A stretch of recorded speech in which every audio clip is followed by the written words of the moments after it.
Hi everyone, I'm super excited to be sitting here with Antonio Van, and Antonio's probably the most successful franchise partner that we have in our system at the moment, and he's certainly the franchise partner who's been with us the longest.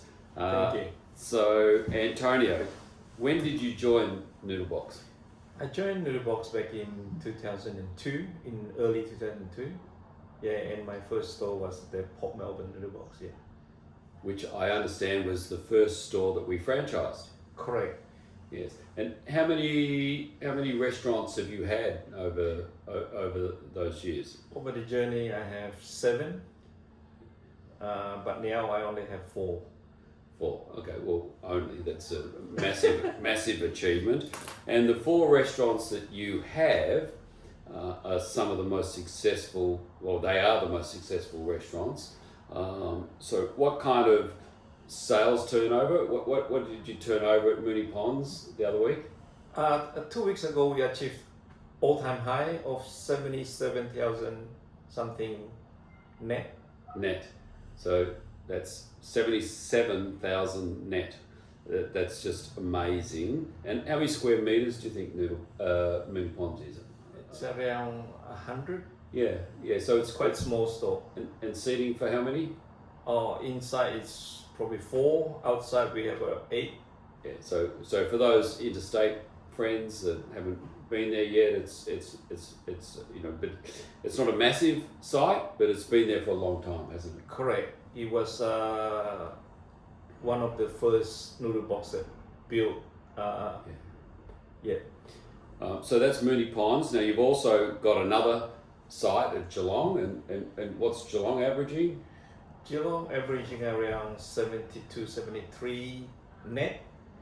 The all-time high is around 78 net. Just amazing numbers. But it doesn't stop there. You've just opened up Chirnside Park. Correct. And not long ago, about 5-6 months ago, and we already making incredible number there. Yeah. Which is how much?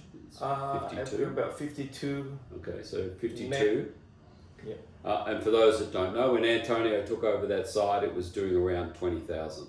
So it's gone from 20,000 to 52, purely under his leadership and of course the team that he's put in there. But we'll get to that later.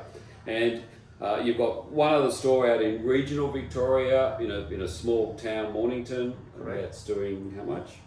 We're doing around 32 net. That's more the lowest of all my store.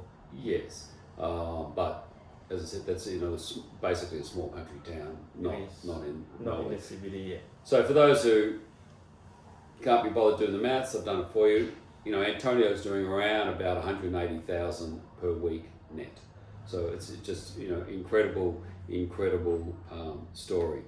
So we specifically now would like to talk about your life as a multi-unit franchise partner. So I know there's been times when you've only had one restaurant, but now you made the decision a while ago that you were going to have multiple, and I'm sure it's not going to stop at 4.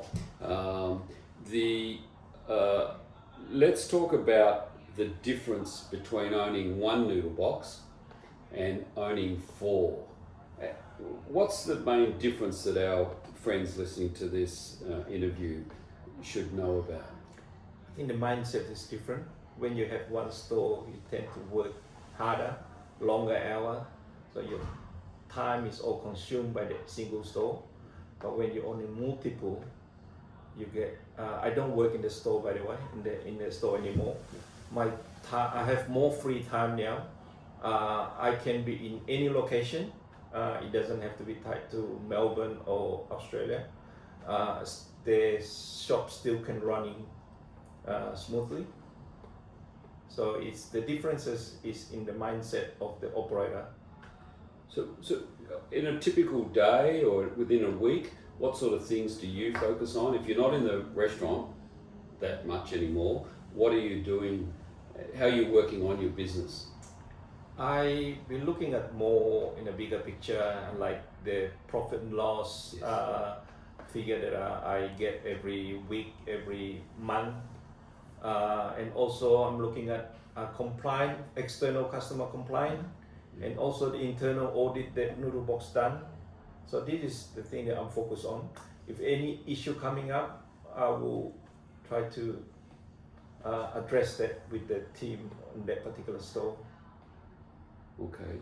And now, you mentioned that you go in, you share the profit, and you have what you call a profit partner in each one of your restaurants. Can you just tell us a little bit about that? Because I find this fascinating.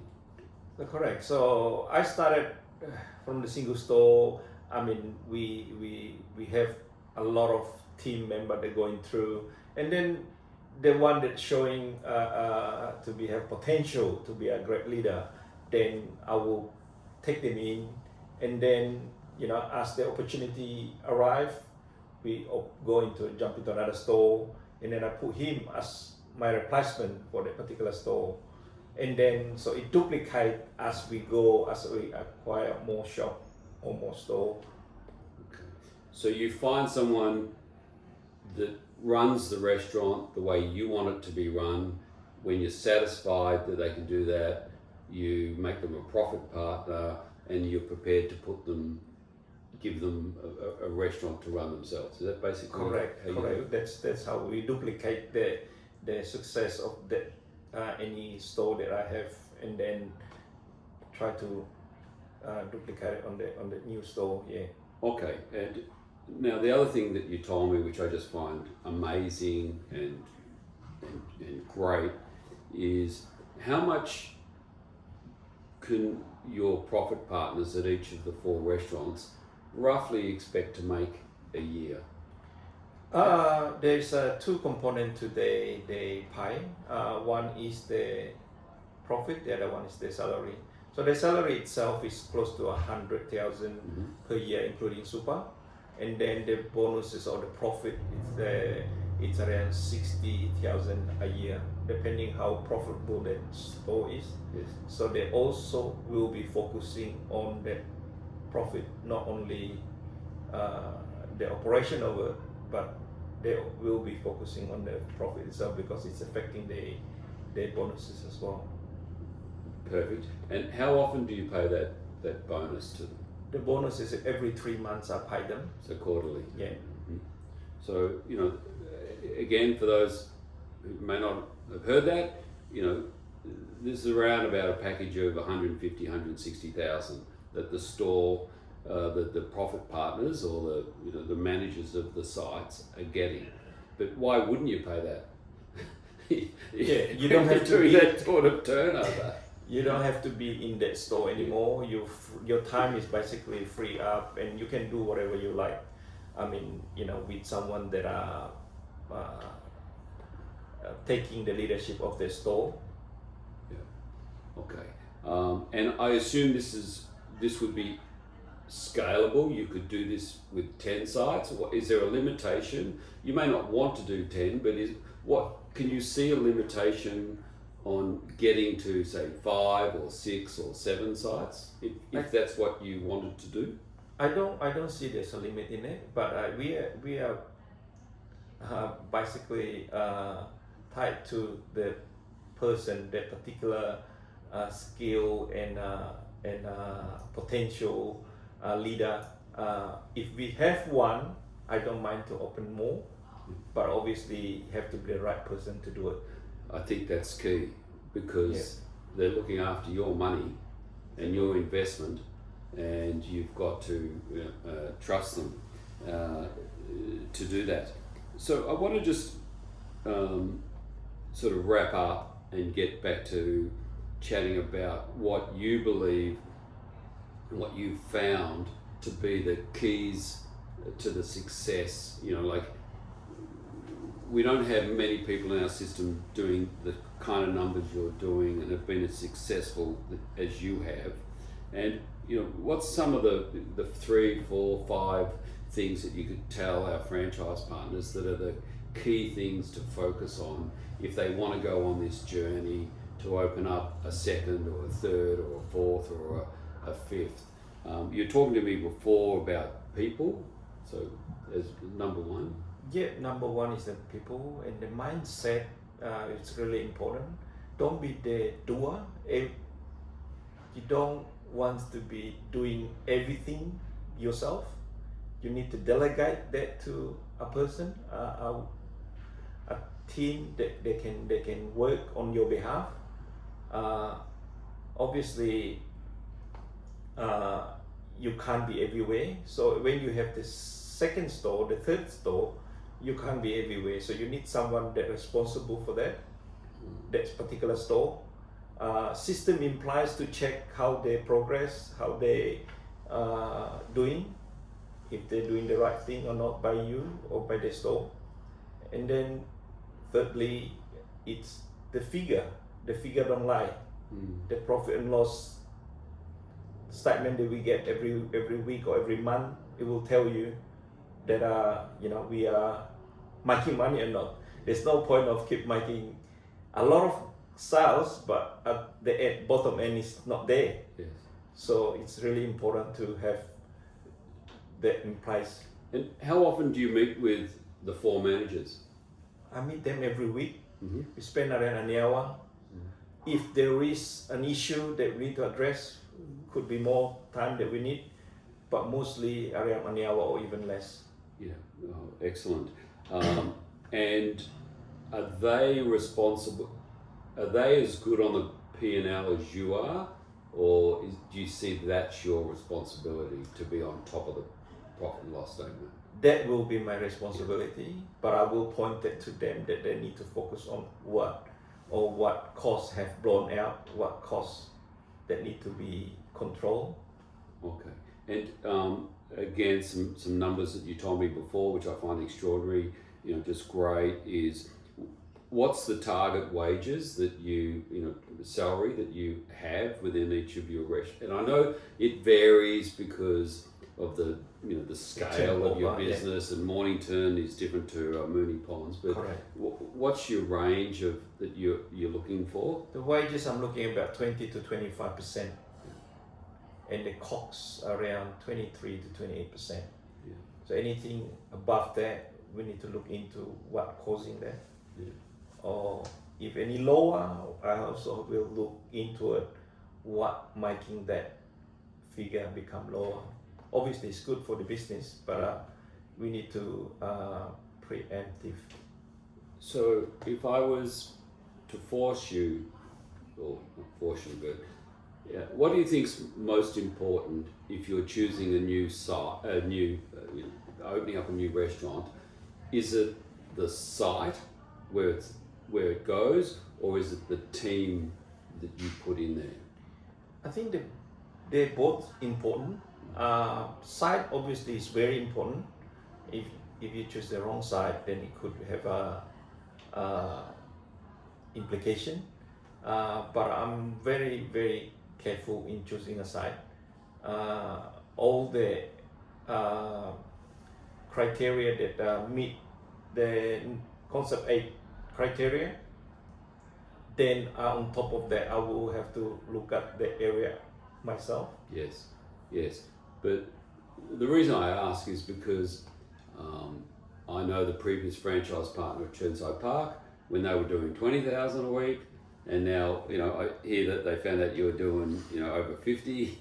That they thought it was the site, but it clearly wasn't, because you put a new team in and sales have more than doubled in a pretty quick. Short period. Yeah. So I find it fascinating that. In my experience, it's usually the people, not the site. People also make a big difference. I mean, if you're a good operator going in, intend to make the sales more higher, and also the system that Concept that put in, we have to follow it. I mean, I know that from the previous Chirnside Park FP, they're reluctant to implement or adapt to the system that you put in. I think that cost them the profit. And is there any advice you would give to all the people? There's over 150 people probably looking at this at the moment, around the journey from a single restaurant to a multi to their second or their third or their fourth. Do you recommend that they all think seriously about this based upon your experience? I think so. Single store operator, when they get busy, they think it's good, or they think they're happy with that. But when you get to multi-site operator like myself, the busy is not my problem anymore because I don't have to be busy in the store. Basically, what I'm saying is single operator have a mindset where work hard, put in a lot of time, but multi-site operator will be the creator of the leader in that store. So do you find you're more relaxed today than you were? I have more time for the family and for what I have to do, but I mean, Well, you've got a yacht to clean, of course. Not yacht yet, but so we'll just wrap up now, and I just want to finish with again another inspirational. So I understand that you've decided to put Moonee Ponds on the market. Yes. Which to free up some cash to buy a couple more noodle boxes. Thank you. Correct. And what are you asking for Moonee Ponds? Yeah, I want to test the market. No noodle box have sell over $1 million before, but I'm putting in, at the moment, the asking price is 1.5. So, but I'm prepared to go a little low. Anything that lower than 1.2, I won't accept. Yeah, well, why would you? And how much did you pay for Moonee Ponds? I paid for 460. How many years ago was that? About nearly 4 years ago. Yeah, so again, same site, but Antonio's team run the way Antonio wants it run, and bingo, $500,000 in 3 years profit. And now you're going to join us in January at our multi-unit franchise meeting. Yes. Good. So those who are getting invited will come down to Melbourne, sit down with Antonio and Simon and all of our other multi-unit franchise partners, Jackie and others. So yeah, thank you very much, Antonio. Thank you for your time. Thank you for having me. Cool. How long did that go for?